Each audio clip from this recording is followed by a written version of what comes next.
बच्चों, आज हम क्लास में लिमिटिंग रिएजेंट पर बेस्ड कुछ प्रॉब्लम्स करेंगे और उसे समझेंगे कि कैसे उसे और अच्छे से समझा जा सकता है और किया जा सकता है। अपने फर्स्ट क्वेश्चन के साथ रेडी है, जहां पर आपको ये एक रिएक्शन दी गई है। अगर आप इस रिएक्शन को देखो तो आपको समझ में आएगा कि 4NH3 प्लस 5O2 आपको 4NO प्लस 6H2O देता है। यहाँ पे आपको 1 mole of ammonia and 1 mole of oxygen gas दिया। अगर इसको मोल के टर्म्स में लिख ले तो 4 मोल, यहाँ पर आपके 5 मोल्स हो गए, यहाँ 4 मोल और 6 मोल वाटर। तो यहाँ पर आप बताइए कि अगर हमें 4 मोल, यहाँ पर हमें 1 मोल अमोनिया गिवन है, हमें 1 मोल ऑफ अमोनिया गिवन है। 1 मोल अमोनिया के लिए आपको कितने मोल ऑफ ऑक्सीजन की ज़रूरत है? तो इसको कैलकुलेट करने के लिए हम लिखेंगे कि 4 मोल ऑफ अमोनिया को 5 मोल ऑफ O2 की ज़रूरत है, 5 मोल ऑफ O2 की ज़रूरत है। तो 1 मोल अमोनिया के लिए ये जो वैल्यू होगी वो 5/4 मोल O2 होगी। अगर 5/4 को हम देखें तो ये आपकी जो वैल्यू आती है, आप इसे जानते हो कि ये 5/4 हमारा हो जाएगा 1.25 मोल O2। तो हमें दिया कितना है? हमें क्वेश्चन में 1 मोल O2 दिया है, तो अब हमें क्वेश्चन 1 मोल O2 के हिसाब से निकालना होगा। तो हम देखते हैं कि 1 मोल अमोनिया के लिए 1.25 ऑक्सीजन गैस की ज़रूरत है। तो बच्चों अब हम निकालेंगे कि अब हम O2 के अगर अकॉर्डिंग देखें तो क्या होगा। तो हम लिखेंगे कि 5 मोल O2 को 4 मोल अमोनिया की ज़रूरत है, 4 मोल अमोनिया की ज़रूरत है। तो 1 मोल O2 के लिए 4/5 मोल ऑफ अमोनिया की ज़रूरत है। अगर इस वैल्यू को कैलकुलेट करें तो हमें मिलता है 4/5, 0.8 मोल अमोनिया से काम चल जाएगा। 0.8 मोल अमोनिया से मतलब हमारा फाइनल कंक्लूजन है कि 1 मोल O2 को 0.8 मोल अमोनिया की रिक्वायरमेंट है। और हमें क्वेश्चन में गिवन कितना है? 1 मोल अमोनिया। हमें क्वेश्चन में क्या गिवन है? 1 मोल अमोनिया। तो हमें क्या समझ में आ रहा है कि यहाँ पे ऑक्सीजन पूरा कंज्यूम हो जाएगा, 0.2 अमोनिया लेफ्ट बच जाएगा। It will be a access reagent. यहाँ पर ये मतलब यहाँ पे ये जो एक्स्ट्रा बचेगा वो हमारा अमोनिया होगा। ये लिमिटिंग रिएजेंट का बहुत अच्छा क्वेश्चन जो हमने सॉल्व किया। अब हमने नेक्स्ट प्रॉब्लम को देखते हैं। यहाँ ये बहुत ही इजी क्वेश्चन है, मोल्स और इसके टर्म्स में पूछा गया है। तो सबसे पहले हम क्या करेंगे कि हम देखेंगे कि कैसे इस रिएक्शन को कंप्लीट करना है। तो आइए देखते हैं कि A प्लस AB2, अगर इसको मोल के टर्म में लिखते हैं तो 1 मोल A को 1 मोल B2 की ज़रूरत है और वो फॉर्म करेगा 1 मोल।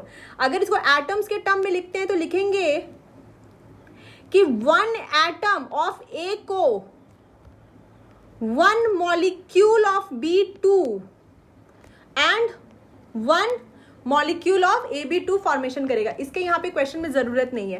तो अगर हम 2 मोल A अगर आपको दिया है और 3 मोल B दिया है तो हमें पता है 1 के लिए हमें 1 की ज़रूरत है। तो यहाँ पर अगर हम अपने सेकेंड वाले प्रॉब्लम को देखें तो यहाँ पे 2 मोल A है और 3 मोल B है। तो यहाँ पे A आपका लिमिटिंग रिएजेंट है। 2 मोल A के लिए 2 मोल A के लिए 2 मोल B की ज़रूरत है, 2 मोल B की ज़रूरत है, लेकिन हमारे पास B ज़्यादा है तो B यहाँ पे आपका एक्सेस रिएजेंट है।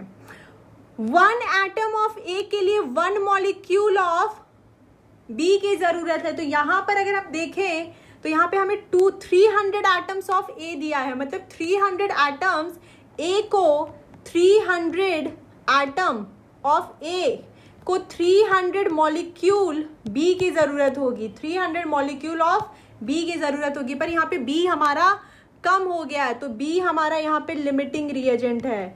B यहाँ पर हमारा लिमिटिंग रिएजेंट है और यहाँ पर A हमारा लिमिटिंग रिएजेंट है। तो इस तरह हमने देखा कि कैसे हम लिमिटिंग रिएजेंट को आइडेंटिफाई कर पाएंगे।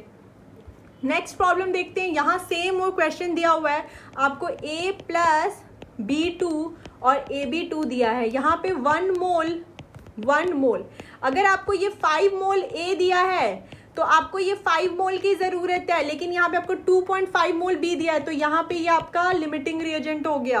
अगर आपको ये 2.5 मोल दिया है तो आपको यहाँ पे 2.5 मोल बी की ज़रूरत है, मतलब यहाँ पर 5 मोल बी ज़्यादा दिया हुआ है, मतलब 2.5 मोल ए यहाँ पर लिमिटिंग रिएजेंट है।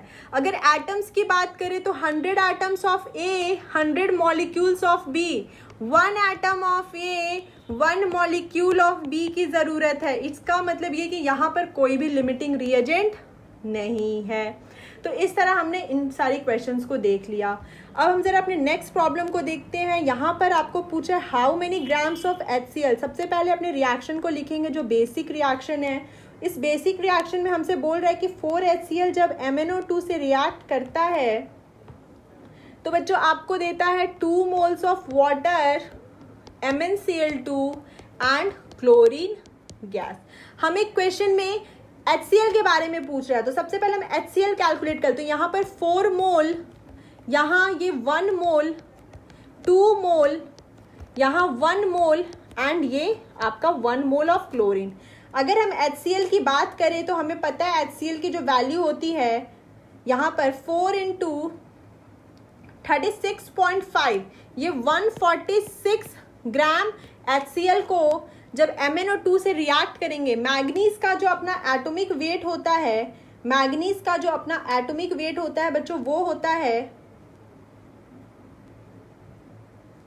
मैग्नीज का एटॉमिक वेट आपका 55 होता है। तो यहाँ पे 55 प्लस 32, ये टोटल जो वैल्यू आएगी वो होगी हमारी 55 प्लस 32, जो वैल्यू आएगी वो आएगी 87 ग्राम।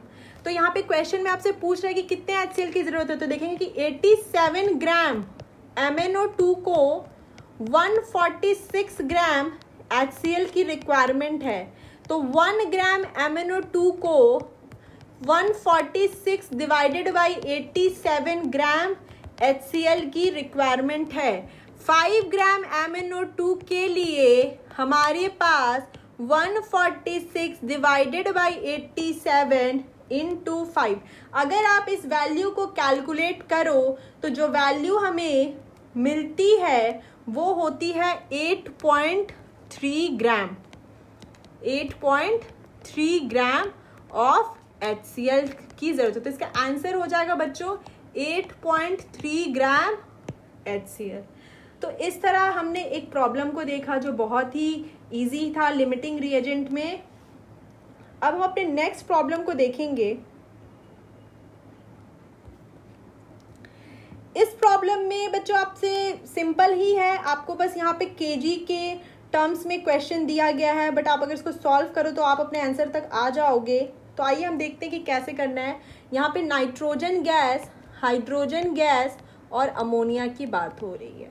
सबसे पहले रिएक्शन को हमने क्या किया बच्चों, बैलेंस कर लिया। बैलेंस कर लिया, यहाँ पे आ जाएगा 3, ये 1 मोल, ये 3 मोल, ये 2 मोल। अब हम क्या करते हैं कि अब हम इसे ग्राम में चेंज कर लेते। ग्राम में अगर चेंज किया तो ये हो जाएगा 28 ग्राम, और अगर इसे हमने हाइड्रोजन गैस को ग्राम में चेंज किया तो ये टोटल हो जाएगा 6 ग्राम। यहाँ पर 34 ग्राम आएगा, और यहाँ पे हमें सब केजी में दिया हुआ है। यहाँ पर हमें सभी केजी में दिया हुआ है, तो आप केजी में भी कन्वर्ट कर सकते हो या उसे सीधे ग्राम में अगर हम ले ले तो ये हमें गिवन है क्वेश्चन में, गिवन है हमें क्वेश्चन में 50 इंटू 10 टू द पावर 3 ग्राम, और ये आपका 10 इंटू 10 टू द पावर 3 ग्राम। अब आपको बताना है कि कौन सा लिमिटिंग रिएजेंट है। हमें 28 ग्राम के लिए 6 ग्राम की ज़रूरत है, हमें 28 ग्राम के लिए 6 ग्राम की ज़रूरत है। तो हम निकाल लेंगे कि 50 इंटू 10 टू द पावर 3 ग्राम में कितना लगेगा।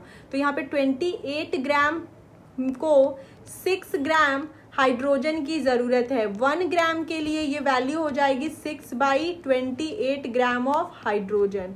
अब 50 into 10 to the power 3 nitrogen को 6/28 into 50 into 10 to the power 3। अगर इस वैल्यू को कैलकुलेट किया बच्चों, अगर हमने इस वैल्यू को कैलकुलेट किया तो हमें मिलेगा 6 इंटू 50 डिवाइडेड बाई 28। 10 आपकी जो ये वैल्यू आएगी वो आएगी 10.7 इंटू 10⁻³ और हमें ये वैल्यू कितनी दी गई है 10 इंटू 10⁻³, मतलब यहाँ पे हाइड्रोजन अपना लिमिटिंग रिएजेंट है, यहाँ पर हाइड्रोजन अपना लिमिटिंग रिएजेंट है। हमें ये पता चल गया कि हाइड्रोजन यहाँ पर आपका लिमिटिंग रिएजेंट है।